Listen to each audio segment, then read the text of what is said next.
Assalamualaikum warahmatullahi wabarakatuh. Selamat datang di MS Club. Oke, di video kali ini kita akan masih membahas tentang simple past. Nah, yang kali ini kita mau bahas adalah tentang adverb of time-nya atau keterangan waktunya. Sebenarnya setiap tenses itu pasti punya keterangan waktu. Nah, how to indicate easily what tense that was is by the adverb of time. Cara paling mudah untuk mengidentifikasi suatu tenses itu lewat adverb of time-nya. Paling mudah itu. Nah, kali ini kita akan membahas adverb of time di simple past yang commonly used. It means that I want to show you that some people they often use this adverb of time in past tense. Kita akan membahasnya seperti itu. Mungkin beberapa adverb of time sering ditemukan atau sering teman-teman pakai dalam menggunakan simple past ini. Nah, contoh di sini ada kayak yesterday, sangat sering dipakai. Tapi kita akan bahas nggak cuma itu aja. Ini yang umum saja yang kita bahas, yang commonly used. Tidak semua, kalau bahas semua banyak sekali nanti. Yang pertama ada yesterday yang sudah teman-teman pakai. Yesterday itu bermakna kemarin. Biasanya letaknya yesterday itu paling umum. Kalau tidak di belakang kalimat, di depan kalimat, diletakkan koma setelahnya. Jadi kayak yesterday, koma, atau di akhir kalimat tanpa menggunakan koma. Paling sering seperti itu. Contoh kayak gini. Did you watch EPL yesterday? Did you watch EPL yesterday? Di sini kita menggunakan yesterday. Nah, yesterday diletakkan di belakang, tidak apa-apa. Bahkan ada beberapa yang meletakkan itu setelah subjek atau sebelum kata kerja. Yesterday came to your home. Biasanya dia sudah seperti itu. But they usually use that in spoken English. They usually use that in spoken English, not in written English. Jadi yang paling sering pakai seperti ini. Atau kalau tidak dipakai depan. Yesterday, did you watch EPL? Apakah kamu kemarin nonton Liga Inggris? Nah, did you watch EPL? Contohnya yesterday. Nah, kita nggak cuma bahas yesterday aja kan ya. Ada last week, ada last titik-titik, ada 2 years ago, ada in 1994, ada this morning just. Nah, ini just juga akan menemukan hal yang baru dari just ya. When kemudian diikuti subject sama verb dan yang lainnya. Contoh yang kedua tentang last week. Tadi udah yesterday, sekarang last week. Last week minggu lalu. Nah, untuk last week ini bisa kalian ganti dengan last yang lainnya. Makanya di sini saya tulis last titik-titik. Bisa last summer, bisa last year, bisa last weekend. Nah, bisa seperti itu. Atau bisa juga kalau pakainya kayak last month dan yang lain-lain. Last ini bisa diganti dengan yang lainnya. Yang pasti nanti setelah last pasti barang dilanjutkan.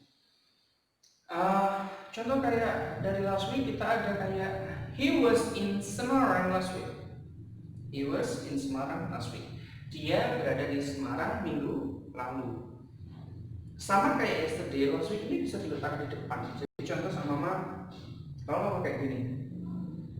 Nah, kita mau pakainya last week.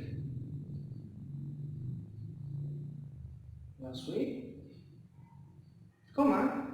Nah, ini jadi kecil ya. Setelah koma tidak boleh kapital kecuali nama atau subjek I. Nah, last week he was in Semarang. Di sini jadi hilang. Nah, sama saja, ini sama kayak yesterday. Yesterday did you watch EPL? Atau last week he was in Semarang. Oke. Nah, kalau tadi saya menggunakan contoh yang verbal sentence, kali ini kita menggunakan contoh yang nominal sentence. Jadi pada dasarnya adverb ini bisa digunakan baik dalam bentuk nominal maupun verbal sentence. It depends on you. When you want to use it, just use it. As long as it's a simple past, you can use this one. Very simple. Contoh selanjutnya, ada 2 years ago. Kalau tadi kita menggunakan last-lastnya ditaruh depan, last titik-titik. Tapi kalau ago-nya ditaruh belakang. Makanya di sini ada titik-titik-titik ago. Kalau di sini bisa 2 years ago, maka di sini bisa kayak several years ago, several weeks ago, 3 months ago, bisa seperti itu. Nah, biasanya ago ini juga digunakan untuk yang lebih dari satu. Ya, kalau contoh a day ago juga sebenarnya bisa, cuman kalau a day ago lebih tepatnya pakai yesterday. Kayak yesterday ini bisa digunakan seperti itu. Kayak a week ago bisa, tapi lebih sering pakainya last week.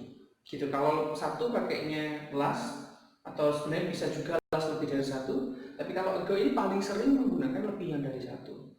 Kalau lebih dari satu pakainya ago. 2 years ago, 5 hours, 5 hours. Bisa kalau kita mungkin 5 days ago, nah biasanya pakainya seperti itu. Ya. Nah, contoh kayak 2 years ago, nah ini udah di depan contohnya ya. 2 years ago, I started my research. Jadi kalau bisa menggunakan 2 years ago, I started my research. 2 tahun yang lalu, saya memulai penelitian saya. Bisa kalau menggunakan 2 years ago ini di depan. Ingat kalau adverb itu di depan subjek, ini kan subjeknya, maka jangan lupa menggunakan koma setelah adverb tersebut. Nah, contoh, bisa contoh lain. Kita adverb itu dan nggak cuma kayak ago atau last aja atau yang kayak yesterday. Tapi kalian bisa menggunakan waktu yang tidak spesifik dengan menggunakan tahun. Contoh kayak in 1994 atau in 2002, atau kalian bisa pakai kayak in 1945, bisa juga seperti itu. Jadi kalau kalian menggunakan tahun, maka pakainya adalah in, seperti itu. Contoh, I was born in 1994, I was born in 1995, I was born in 1992, I was born in 2002, bisa seperti itu ya. Nah, ini juga bisa menggunakan pola yang seperti ini ya. I was born, saya lahir pada tahun 1995. Contohnya seperti itu. Nah, kita lanjut lagi. Morning, kalau morning itu pagi. Tapi kalau kamu menggunakan this morning, maka konotasinya ada dua. Yang pertama bermakna pagi ini. Kalau bermaknanya pagi ini berarti sekarang masih pagi. Nah, bisa juga this morning bermakna tadi pagi. Berarti kita ngomongnya sudah nggak pagi lagi. Contoh sekarang mungkin jam 2 siang. Maka kalau bilang this morning I saw you.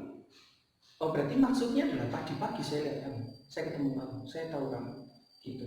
Bisa bermakna seperti ini. Nah, ini yang bermakna pagi tadi atau tadi pagi, this morning. Contoh kayak we didn't see him this morning. Kita tidak melihat dia tadi pagi. Nah, ini kalau perhatikan ada did, ada did. Setelah ada did, maka verb yang ada pasti menggunakan verb satu. Makanya jangan bingung. Kok di sini simple past tapi kok pakai verb satu? Kenapa? Karena ada did. Setiap kalimat yang ada did-nya, maka pasti dia menggunakan verb satu setelahnya. Kecuali did itu berperan sebagai main verb, ya, berperan sebagai kata kerja yang utama atau ordinary verb, maka did ya tetap did. Ya, I did my job last night. Maka seperti itu, did berperan sebagai kata kerja. Tapi kalau we didn't see him this morning, did berperan sebagai auxiliary verb, bukan ordinary verb. Maka di sini pakainya verb satu, see bukan saw, watch bukan watched, bukan seperti itu ya. Selanjutnya kita pakai just. Nah, just ini berbeda. Just di video saya sebelumnya, nah saya sudah membahas just ini berkaitan tentang kayak since, ever, never, just, ya kan, almost dan sebagainya. Ada already itu yang ada pada tenses present perfect. Nah, ternyata just itu bisa juga digunakan dalam simple past yang bermakna baru saja. Nah, maka simple past ini ternyata bisa menggunakan just, tapi polanya berbeda dengan present perfect. Kalau dalam present perfect itu have dulu baru just baru verb. Contoh, I have just done it. I have just done it. I have just, have dulu baru just. Tapi ketika kamu menggunakan simple past dan ada just-nya, maka just-nya diletakkan sebelum kata kerjanya atau setelah subjeknya. I just did it, maknanya sama. Bahkan ini biasanya sering kayak contoh dalam film-film kayak finally I made it, I just made it, I just did it, you did a great job, I just did a great job. Dalam film atau dalam spoken English, bila baru saja, justru yang sering adalah just diletakkan dalam tensi simple past. Contoh, she just realized that her name was announced as the winner. Dia baru saja menyadari. Karena di sini ada just, bukan berarti di sini harus pakai verb satu, tidak, karena tidak ada did-nya, maka tetap pakai verb dua. She just realized that her name was announced as the winner. Dia baru saja menyadari bahwa namanya diumumkan sebagai pemenang. Nah, jadi just ini bermakna baru saja. Jadi sebenarnya just ini fleksibel ya, tidak hanya pada present perfect saja, tapi bisa masuk ke simple past seperti itu. Tidak usah bingung. Malah, oh ternyata just itu bisa pakai simple past, bisa pakai present perfect. Jangan kok menanyakan malah, kenapa just bisa masuk begitu ya? Justru malah enak. Opsinya bisa banyak. Tidak terpaku pada, oh kalau setiap ada just pasti present perfect. Tidak seperti itu. Tapi ternyata bergantung konteksnya. Dan ini sering digunakan dalam spoken English. I just married. Ya. You just watched me. Ya gitu bisa. Selanjutnya. Nah, ini ada when. Ada when. Kalau when di sini ada subject, ada verb. Karena when ini berperan sebagai conjunction. Setiap ada conjunctions selalu ada subject sama main verb. Contoh, they didn't hear me. Nah, kalau kita bahas dari sini, they didn't hear me. Ini kan sebenarnya bisa aja. Mereka tidak mendengar saya. Kalau pertanyaannya kapan? Nah, ketika saya memanggil mereka dalam keramaian atau saat ramai. Nah, di sini mulai dari when sini sampai selesai ya. Ada sini ada subject, ada call, ada verbnya.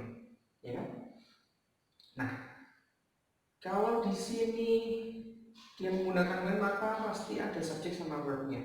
Nah, when itu pasangannya seringnya adalah simple past. Ya, when diikuti oleh simple past.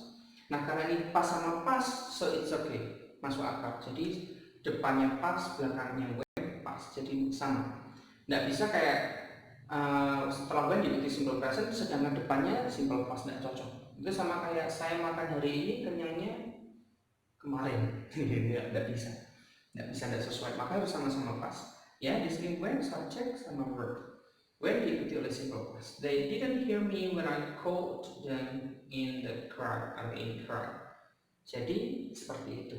Nah, when ini jadi membuktikan bahwa ternyata keterangan waktu itu tidak harus berupa kayak yesterday, last week, 2 years ago, atau in 1994, atau this morning, atau just, tapi ternyata bisa juga berupa klausa yang conjunction, subject, verb. Bisa juga seperti itu.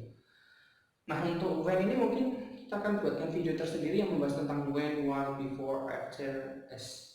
Kita akan bahas ini, atau sering menyebutnya dengan konsep kejadian. Maksudnya adalah di mana suatu kejadian terjadi di saat kejadian yang lain juga terjadi, atau mungkin setelahnya atau sebelumnya. Nah, itu kita akan bahas sendiri. Oke, gitu aja video hari ini. Gampang ya. So if you have the questions, just write it in the comments below. I hope that you support this video. Thank you for watching. If you like this video, just click the like button. And if you think that your friends need to know this video, just share it to your friends. Hope it's useful for your friends and for you yourself, especially for me. That makes me really happy to help another. And please support this channel. Thank you for watching. I'm sorry for making mistakes. See you in the next video. And the last I say, Assalamualaikum warahmatullahi wabarakatuh. Bye bye.